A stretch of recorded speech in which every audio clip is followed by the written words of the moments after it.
Mis amigas y amigos de la vida, hoy, muy cerca de la Navidad, estamos en un tema interesante que es otras zonas erógenas, es decir, lo relativo a la zona erógena.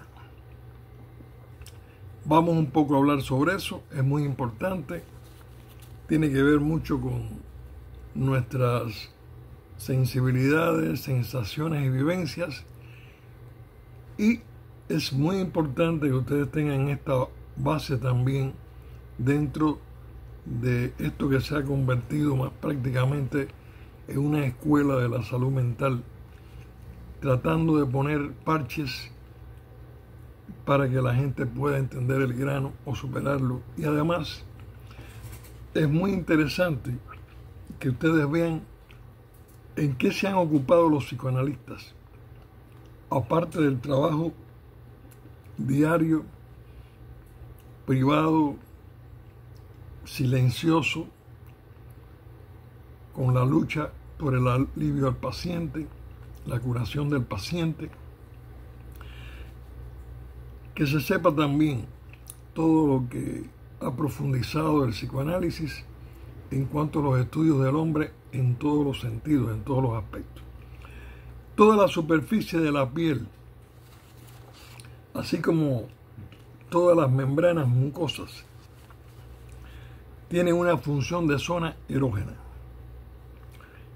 Toda estimulación de la piel, todo contacto, así como toda sensación de temperatura o de dolor, constituyen fuentes potenciales de estimulación erógena. Y al tropezar esta con una oposición interna, puede dar origen a conflictos.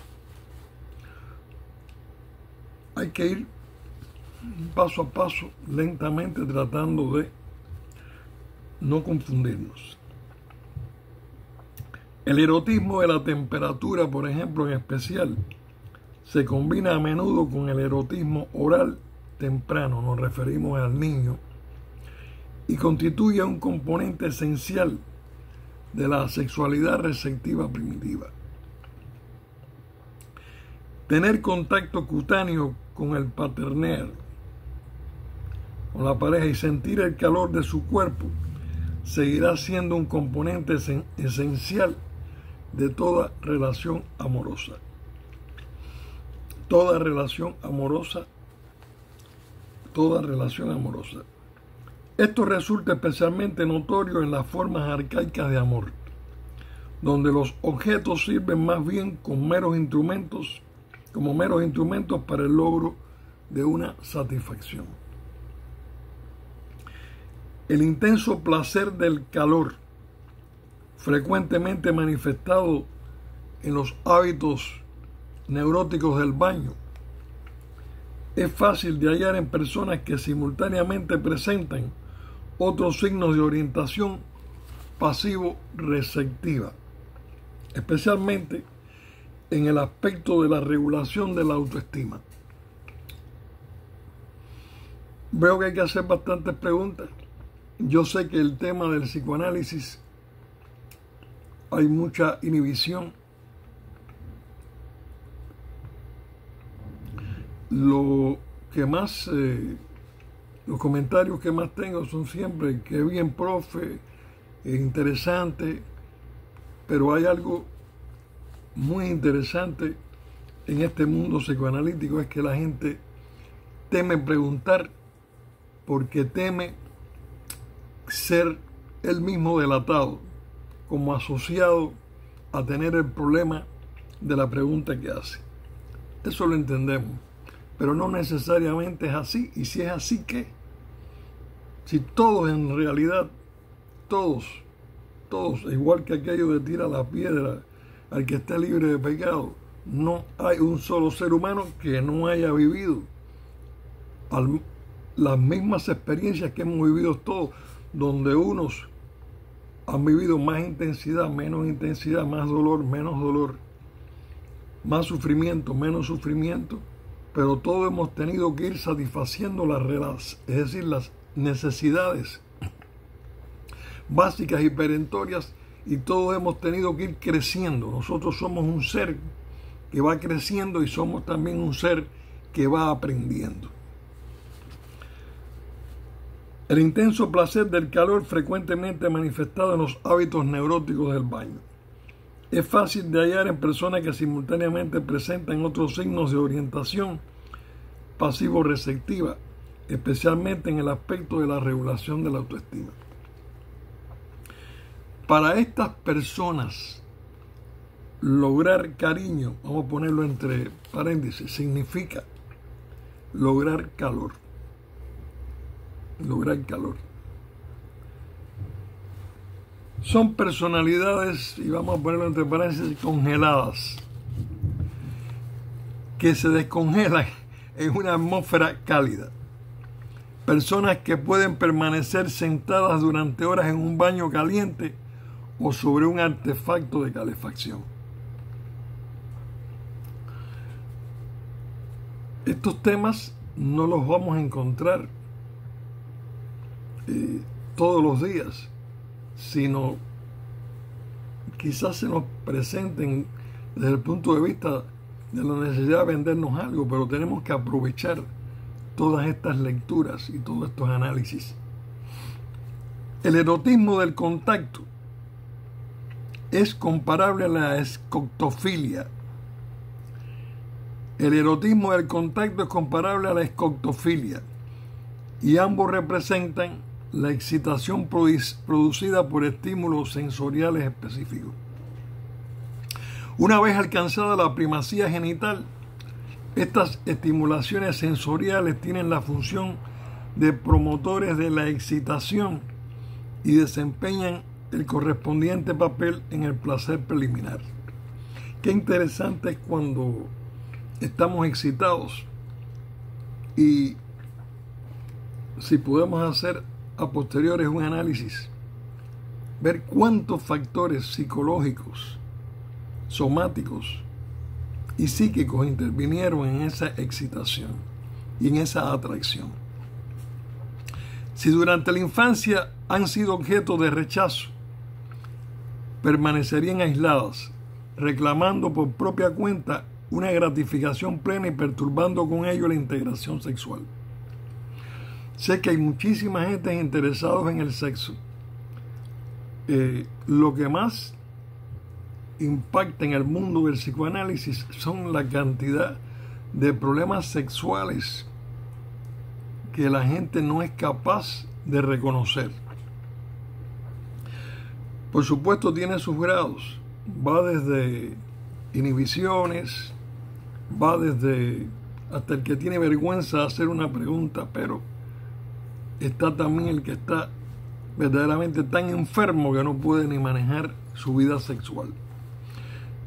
Hay muchísimos caminos. Cada vez que en psicología usted se traba y tiene un obstáculo, hay muchísimos caminos, porque todo el mundo va a tratar de encontrar cómo seguir andando, ¿verdad? El erotismo del contacto no está forzosamente vinculado a la escoctofilia.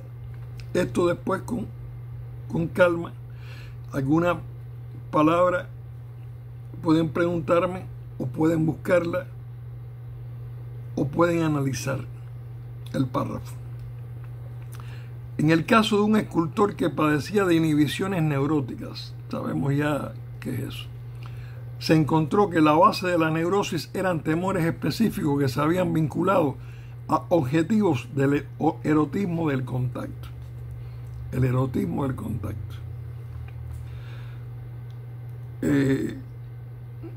Bueno, sabemos en nuestra sociedad, a pesar de tanto avance, a pesar de tanta historia, a pesar de tantas cuestiones de avances tecnológicos y artificiales, si yo ahora mismo voy caminando y sencillamente pongo un dedo en la piel de alguien, creo que no sé cuántos años de prisión me pueden esperar, o cuántos golpes, o cuántas acusaciones.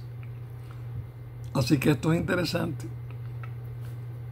En el caso de un escultor que padecía, repito, de inhibiciones neuróticas, se encontró que la base de la neurosis eran temores específicos que se habían vinculado a objetivos del erotismo del contacto. Sería interesante un estudio del desarrollo del erotismo del contacto en los ciegos.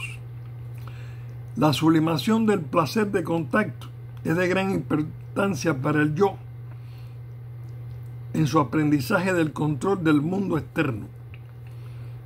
Es muy importante en psicoanálisis, amigas y amigos de la vida, entender el concepto del yo, del ello y del superyo que hemos tratado anteriormente. Busquemos videos anteriores. Si no, no nos entendemos a nosotros mismos ni papa. Nos miramos en el espejo y lo único que vemos es una figura. El placer provocado por los estímulos dolorosos de la piel constituye la base erótica de todos los tipos de masoquismo. Todos saben que existe el masoquismo y el sadismo y toda una cantidad de sadomasoquismos y de perversiones que tienen que ver con todo este erotismo de contacto, que tiene que ver con toda una serie de dolores, en fin. Cuando los objetivos del erotismo cutáneo ya no son autoeróticos, sino que están dirigidos a los objetos, se hace muy neto el fin arcaico de incorporación. Recuerden lo del niño, siempre de incorporación. La introyección por la piel, hacia adentro, por la piel, desempeña un papel significativo en el pensamiento mágico de todas las épocas. Acuérdense, en nuestra cultura lo llena que está de pensamientos mágicos, así como en las fantasías sexuales inconscientes de los neuróticos. Yo no sé hasta qué punto ustedes se percatan alrededor de ustedes del ejército tan grande que existe de neuróticos. Hasta yo me puedo anotar, pero es algo como que ni se utiliza, ni se maneja. Son de esas cantidad de cosas en la humanidad que tratamos de mantener sepultadas para no encontrar la caja de Pandora. Bien, no siempre puede distinguirse el erotismo de la piel del erotismo muscular o de la sexualización de los datos de la sensibilidad profunda. El erotismo muscular se pone de manifiesto, amigas, amigos de la vida, en muchos juegos, deportes, etc. Y patológicamente en muchos síntomas de conversión o en las inhibiciones. Yo les puedo explicar lo que son síntomas de conversión a que me los pregunten. O en las inhibiciones de ciertas actividades musculares sexualizadas. El placer sexual que se logra en las sensaciones de sensibilidad profunda en los fenómenos neuróticos es de una importancia mucho mayor de la que generalmente se le concede. Ya hemos mencionado la importancia de los placeres y temores que giran alrededor de las sensaciones senestésicas. Bueno, aquí vamos a explicar algo de la senestesia. Es un conjunto vago de sensaciones que un individuo posee en su propio cuerpo, relacionado con la, diríamos, interiosección proporcionada por los órganos internos. Es decir, es esa cuestión de la sensación general de la existencia del propio cuerpo y de las sensaciones de los sentidos del equilibrio y del espacio, al referirnos a los niveles arcaicos del yo. Cada vez que hablamos de arcaico y yo, acuérdense que tenemos videos donde hemos podido explicar. Nosotros nacemos primitivos, arcaicos, tenemos que ir formando, tenemos que irnos acostumbrando a este mundo, tenemos que irnos sintiendo el contacto, sintiendo que somos una cosa íntegra, que somos un uno, y para eso tenemos que ir integrando una cantidad de sensaciones y vivencias en el propio yo. En el propio yo. Esto es un fenómeno verdaderamente milagroso, muy interesante. Dado que la excitación y los conflictos provocados por estas sensaciones representan un componente esencial de la sexualidad infantil, la que hemos tratado es una cosa muy interesante, porque si no conocemos los primeros ladrillos, es muy difícil seguir. Las sensaciones mismas pueden constituirse más tarde en representantes de la sexualidad infantil en general. En los adultos y los niños mayores aparecen sensaciones senestésicas de los niveles tempranos del yo en el momento de dormirse, lo cual puede contribuir a crear perturbaciones del sueño si estas sensaciones, a causa de su significado sexual latente, tienen un efecto atemorizador. El retorno de viejas y nada claras sensaciones del equilibrio y del espacio es a menudo el signo externo de una reactivación de la sexualidad infantil inconsciente. Parecen ser especialmente importantes cada vez que las sensaciones de excitación se convierten en sensaciones de ansiedad. Vamos entendiendo algo de cómo se manifiesta y a qué se debe la ansiedad en el ser humano. Es un elemento también necesario. La vinculación entre ansiedad y sensaciones del equilibrio puede tener un origen fisiológico profundo. Y ahí vamos a la fisiología. Y vamos a terminar aquí. Diferentes autores han destacado el hecho de que el miedo de perder el equilibrio en el bebé puede constituir el patrón de acuerdo con el cual más adelante se estructuran otras ansiedades. Hasta aquí vamos a dejarlo aquí. Ya mañana tendremos un 24, las Navidades, pero siempre hay tiempo para aprender. Amigas y amigos de la vida, tendremos un próximo video de instintos parciales muy interesante, no se lo pierdan. Y les deseo realísticamente la mejor de las Navidades, que se consiga solamente teniendo paz propia, paz familiar y paz social. Todo eso está un poco difícil en estos momentos, pero siempre tienes que tener una gran fe en ti misma y una gran fe en ti mismo, porque los obstáculos uno puede aprender a saltarlos.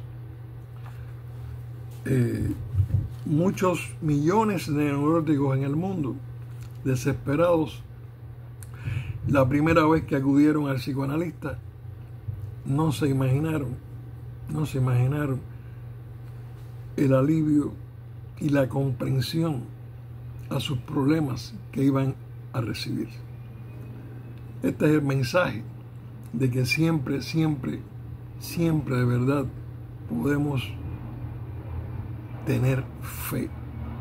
Necesitamos la fe de las emociones, la fe del espíritu, pero no olvidemos algo que la gente se desprende mucho: la fe en ti misma, la fe en ti mismo. ¿Ok? Siéntete verdaderamente capaz de conocerte a ti y vas a tener unos logros increíbles. Felicidades.